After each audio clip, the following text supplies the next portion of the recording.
the Steelers Super Bowl contenders now? Because I'm there. I think I'm there now. For the sake of this discourse and for your audience, please understand. Please explain your definition of a contender. In other words, do I see this team? Okay, in the case of the Steelers, do I see a scenario where they're playing in the AFC title game this year? I think I can see a scenario for them that happening this year based on the makeup of the AFC. So let's bear that out. Am I stalling? Yes, sort of. But I'm stalling in the name of avoiding giving you a fence-sitting response. Meaning, excuse me. So you're telling me that you believe that the Steelers have a chance of beating one of the three following teams. The Buffalo, in postseason, mind you, with Russell Carrington Wilson at quarterback. And that would be either the Ravens, among the Ravens, the Chiefs, and the Bills, which, by the way, the Chiefs are on the schedule at week 17. Correct. In a game that the Steelers will probably fucking win because if things go the right way, the Chiefs will not be playing full strength because they'll be resting guys. Yeah. And they're getting closer to that now because the Bills lost to the Rams this weekend. Yeah, so that's a 2-game lead. Yep. Huge loss by the Bills. It was just one of the huge losses. Yeah. Big league. Not just for bad reasons. More on that later.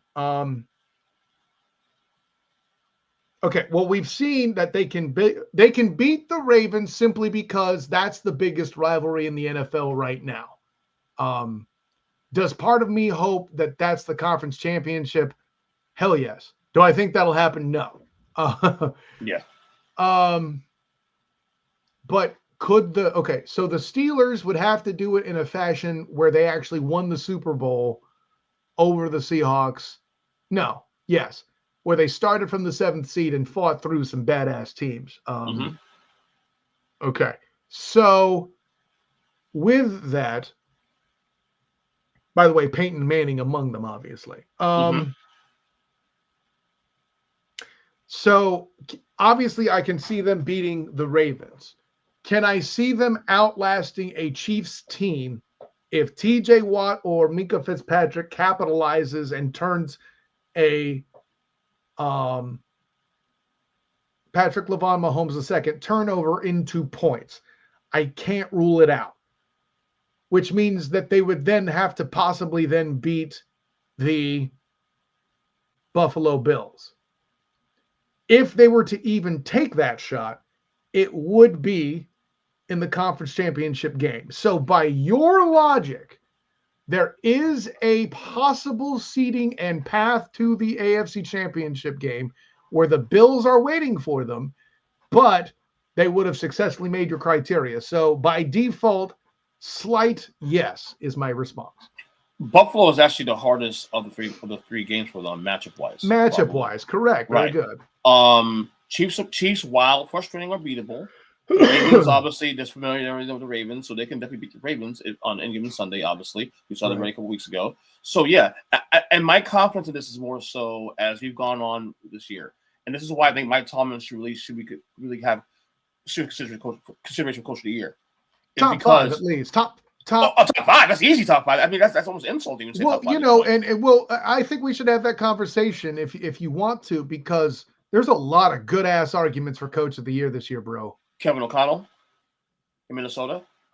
Sure. 11-2. I mean, that's ridiculous. We got to mention Man Campbell for the sake of preventing our knees from getting bit, right? Sean Payton, indubitably. Mike Tomlin's the fourth. Tomlin's definitely in the convo. What about I forgot the Arizona guy. Well, they've fallen apart now though a little. If they win the conference or if they win the division, though. I don't think they're going to. No, I think Seattle's up 2 games now. Okay, so we'll take him off the list for now. I think the Bills coach also, I think, should be in the conversation now. McDermott should be in the convo. I'll agree with that. Yeah. Though I would push back, keep him below Tomlin. That division has gotten artificially easy. Dan Quinn maybe in Washington, possibly. Not anymore. strong though. Not anymore. No, because he in the big moments in division they've kind of so for now he can crawl his way back to top 5, but Andy Reid's got to be on there. I don't give a shit if you hate the Chiefs or not. It's coaching. It's coaching. Yeah, like part of the reason that they're Saturday Night Fever in that they're is him, right? Who else? I'm kind of jumping around. I mean, we got Harbaugh makes the short list, but I don't think he's top 5. You know? No, I don't think it's a list at all. I'll be honest with you. So, what's that? I mean, some people may argue that they've actually under year the Ravens. Okay, no, I said Jim Harbaugh, not John Harbaugh. That is the 5th one. That is the other guy. Sorry, Jim Harbaugh is the 5th one. Yes. We'll see. You see how they finish the rest of the year, but but for now he's on the short list, as I said. I think if there's one transaction that might give Tomlin an edge now over everybody else right now, and for me anyway, is having the balls correct to change quarterbacks in the middle of the year, even though the team was still winning games. And it was and at the time, I remember this too. I actually remember this. It was actually an unpopular decision at the time.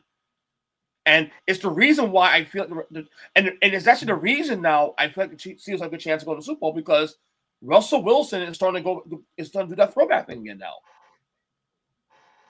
He's playing very well. The throwback now, Russell Wilson. He's having that resurgence again. Well, what is he doing for the Steelers? Exactly. He stretches the field now in ways that Justin Fields couldn't do it. More importantly, what is he doing on 3rd down? Converting them.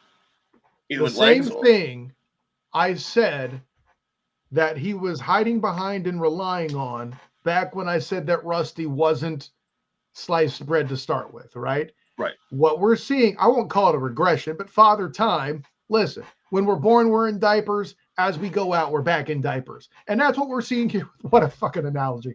That's what we're seeing here with Russell Carrington Wilson, right?